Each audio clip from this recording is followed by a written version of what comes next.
Welcome back to the second portion of In the Music Room. This is the interview of Kim Ewing. We're going to get to know all about you.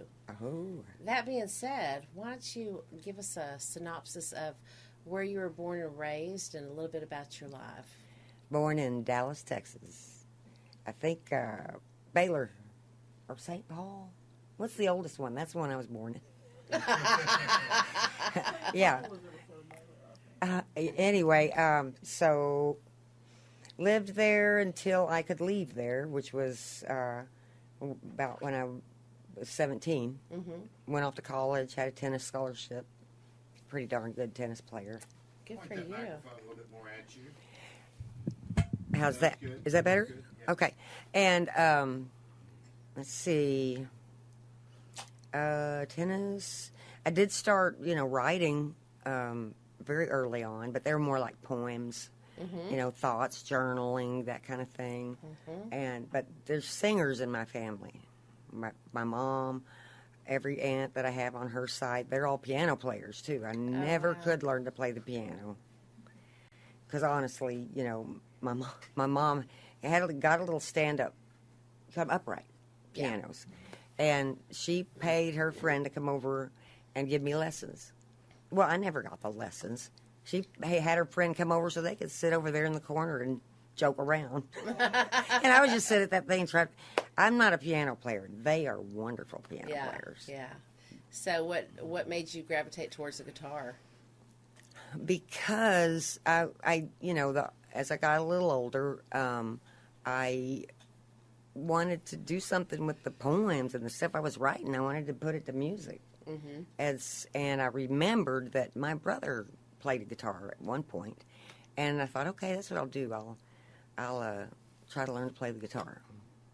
So and when I went to as a Hill Junior College, when I got my first guitar, and it was given to me. It was a Courtley, big-bodied guitar. I don't know if anybody knows what a Courtley is. Beautiful sound. And this girl taught me how to play. My favorite song at that time was I'm Easy by Keith Carradine. Mm-hmm. So she taught me how to play it. And I would not put that thing down until I had that song down. Right. And then as time went on, she moved away and she said, you know what, you can have this. I was like, okay, great. And thank you. And so that guitar was mine, so I started teaching myself. I'm self-taught. And then I've got to tell you this part, because years down the road, and as a soloist, years down the road when I would play with other people, it wasn't working out. They were like, what are you, how come you can't play? This is not the right key. And I was like, I don't know. And I did not know that she kept her guitar tuned down. Oh, okay. And I thought that was normal. I didn't know. And so I wrote songs and did it in that key, and I learned how to play chords in that key and everything. And I'm telling you, I only learned this like 15 years ago. Uh-huh. And so, that's why I use the capo a lot. Yeah, there's nothing wrong with that. Yeah. Get the sound you want. So, being that, I know you said that you had poetry and things like that you wanted to turn into songs. Since that time, do you usually have lyrics come first or the melody come first? Most of the time it's going to be a hook line or an idea that just hits me, like, for example, with As If It Were Dry Land. Mm-hmm. I'm just walking around minding my own business. And yeah, it's like light bulb. Walk on the water. He was telling you to have faith. Yes, I totally agree with that. And then, sometimes I rarely write without the guitar. Some people, can do that. But Right. if I have a guitar, sometimes I just mess around on it until it hits something that inspires a subject matter or something. Yeah. Yeah. Very cool. So have you always played music to make a living, or did you have to work somewhere else and that be kind of secondary? Oh, secondary. Yeah. Yeah, always on the side. Yeah. But you're getting closer to being full time, aren't you? Yeah, well, and the only way I can do that is because I am 65. I am retired. And so now I get to do the things, you Yeah. love to do. And, Sure. And I play a lot, so I'm very blessed with that. Yeah, definitely. I know that in your neck of the woods, tell everybody where you're from. Where I live now? Where you live now, yeah. Coffee City, so East Texas. East Texas. And Coffee City is right off 155 between Frankston and Tyler. Yeah. Because most people, they either know Coffee City or they don't. Right. So, right. yeah. Yeah, East Lake Palestine. Lake Palestine, Yeah. Or Fat Dogs. We have a lot of East Texas that has come into this room as well. So there's kind of a cabal of singer-songwriters out your way.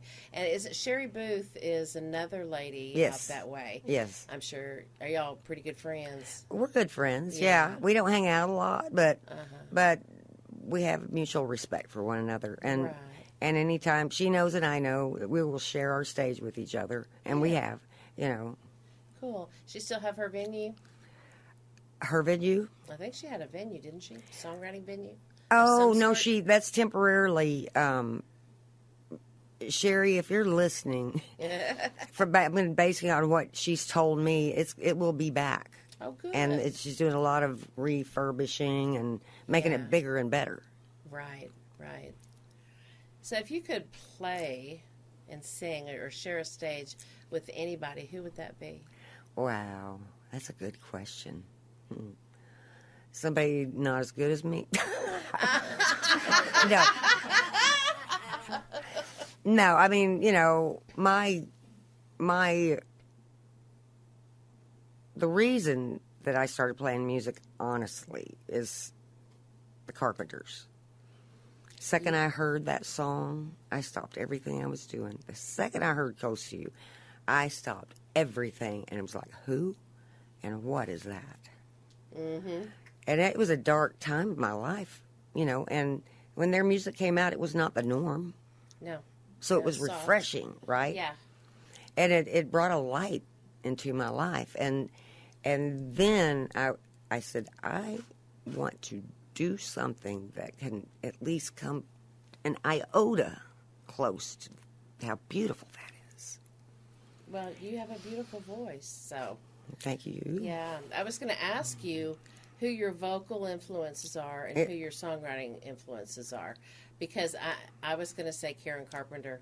Honest to God, I knew you were going to say that. Because I can hear that in your vocal. Well, yeah, I mean, because I would listen to their albums 24 hours a day. And I would just listen. I'd sing with every one of them. Mm-hmm. I mean, it changed my life because I was in, like I said, I was in a dark place. And here came the light. Yeah. Sorry about that, Randy. Here came the light, and so, God, I was amazed. And I got a neat little story to tell y'all about that if you want me to. Well, absolutely. I've been Share. to their house. To the Carpenter's house? Yes, in Downey, California, yes. Oh, wow. Because I ended up getting stationed at Fort Ord, California, when it was still there. Mm-hmm. And I had, I was in their fan club and all that stuff as a kid, and I'd write letters, and somebody would always write back. I knew it wasn't them, but, Yeah. But, so once I got stationed there, Downey's not far. So I thought, you know what, I'm going to go to their fan club and thank whoever it was that took the time to write me back. Mm-hmm. And so me and these other soldiers, guys, we all hop in this big old van, and of course we're getting drunk on the Liquid courage. Yes, there you go. And so we're driving, and we get into Downey, and but we need gas, and so we're pulled in, get gas, and while they're getting gas, I'm pulling my fan club out of the car, to get the address. Right. Well, it was a P.O. box. Oh, no. I thought, oh, great. Well, guess who else is getting gas? A postman. Oh. So I told him my story. He said, you know what? As long as you don't tell anybody, you follow me, I'll take you to their house. And don't tell them I did. Yeah, right. Right, so we followed him, and he, pointed that way and went on, and we pulled up, and by this time, guys, when girls are drunk and guys are drunk, it's a little different. Mm-hmm. And the guys were like, we pull up there and they ask me if I can use the bathroom. I'm like, no, I'm not going to go up there and to the carpenters say, could these drunk people come in and use the bathroom? Yeah. Now, keep in mind, though, this was after Karen passed. So anyway, I do go up to the front door. I didn't think he was going to answer the door. I did not. In Her their brother? life. Yes. Richard? Yes. So I knock on the door. He answers. There he is right there. And I'm telling y'all, I put my hand out to shake his hand, and this is what came out of my mouth. Hello. I could hear it. I couldn't stop it. But he was so nice. He invited me in. We sat and talked, and he had a baby white Grand with Grammys on it, and we talked. Had a good conversation, and I had sent them material before and stuff like that. But when I brought up Karen, his whole aura just went into this sadness. Yeah. Oh, yeah. And because I didn't want to be rude and not ask about his sister. But, anyway, that's my neat little story. Well, that's pretty cool. Nowadays, you'd get shot. Right? Wow. So, who would you say are your songwriting influences? I don't know. I really, honestly, I don't really... I can tell you who my favorite songwriters are, like Paul McCartney. Mm-hmm. He's I think he's great. David Wilcox, Dolly Parton. Who could not like what Dolly Parton? She can write Dolly about a washing machine and make it a hit. She can write about anything. I would say that I would like to be able to write like that. Yeah. Do you ever leave the state of Texas and go out and tour around? No, I do not. Have you thought about doing that? Yeah, it's entered my mind before, but, my first duty station when I was in the military was in Germany. And so while I was over there, I, would enter talent shows and all kinds of things and did really well. And also, I was on the radio. I've been on the radio in Ireland and in Germany and Amsterdam, and so that kind of fills that little spot, I guess, that if I would have wanted to. I mean, gosh, I'm 65. It'll be 66 July 2nd. Yay. Well, tell us about your military stint. You said that you were, out in California, and what branch of the service were you in, and how long were you in for? I was in the Army. I was in 4 years active, 2 years reserve afterwards. But I just, I was going to college at the time, and I couldn't stop partying and drinking and all that stuff. And I said, you know what? I need to stop this, and I can't seem to do it, so I'm going to join the military. Yeah. So I went, San Marcos, went down to the recruiter's office, and he said, well, what would you like to do? And I said, I'd like to be an MP. And he said, okay, well, a 6-month waiting list. And I said, no, I want to leave tomorrow. Oh, wow. What have you got? Flight ops. I'll take it. I was on the bus the next day to basic training. Wow. And let me tell you, when I was on there, I was thinking to myself, Kim, what have you done? What have you done? What did your parents say? Well, my mom knew that I was thinking about it. Uh-huh. My dad was in, and I never knew it. Oh, really? Until I got out. Yeah. I mean, my parents had divorced when I was 10 years old. Oh, okay. But I never knew he was in the military. Yeah. You'd think you would have shared that. Well, thank you for your service. You're very welcome. That. I'd do it again. I have no regrets, even though I took whatever they gave me. Once I was in, once you get past are you these guys crazy in basic training? I liked it. Yeah. Liked it. Yeah. I think it's good for anybody. Give structure, discipline, and kids that don't know what respect is will learn Get them in there for quickly. 2 years and come out a different person. Oh, yeah. You didn't have any active wars during your time. I did not. Thank I'm God for blessed that. again. There was a conflict ending just as I was going in, and one beginning just as I was going out. Oh, wow. So I was very, very blessed. Yep. In at the right time, out at the right time. Yeah. Yeah. So, if you could play any place on the planet, where would you love to play? Any place on like any stage or any? Yeah, any venue, stage, yeah, anything like that. You know, it's changed so much because when I was a little younger, I had all these, you know, and I don't really so much anymore. I would say right here. Good answer. She sucks up well. No, hey. No, I'm kidding.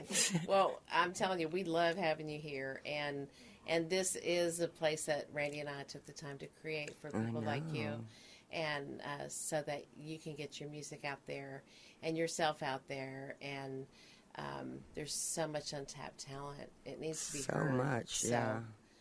thank you again for coming tonight. We certainly Thank y'all. appreciate Can I it. just say that really, Randy and Helen, y'all thank you. I know we had to reschedule a couple of times, and thank y'all. You're a blessing. You are a blessing. for Y'all sure. are. And thank all y'all so much for. Yeah. And- Rescheduling is easy. Well, we look forward to having you back sometime in the near future and I'd love listening that. to more of your songs. And again, thank you for being here. Thank our audience. Randy, thank you for what you do, and our photographers. It's a group effort. It's a love. So It sure is. Thank y'all so much for doing this for everybody. Really. you bet. And keep tuning in, everybody. You are in the music room. Yeah. Perfect timing. Thank y'all so much. All Y'all are right.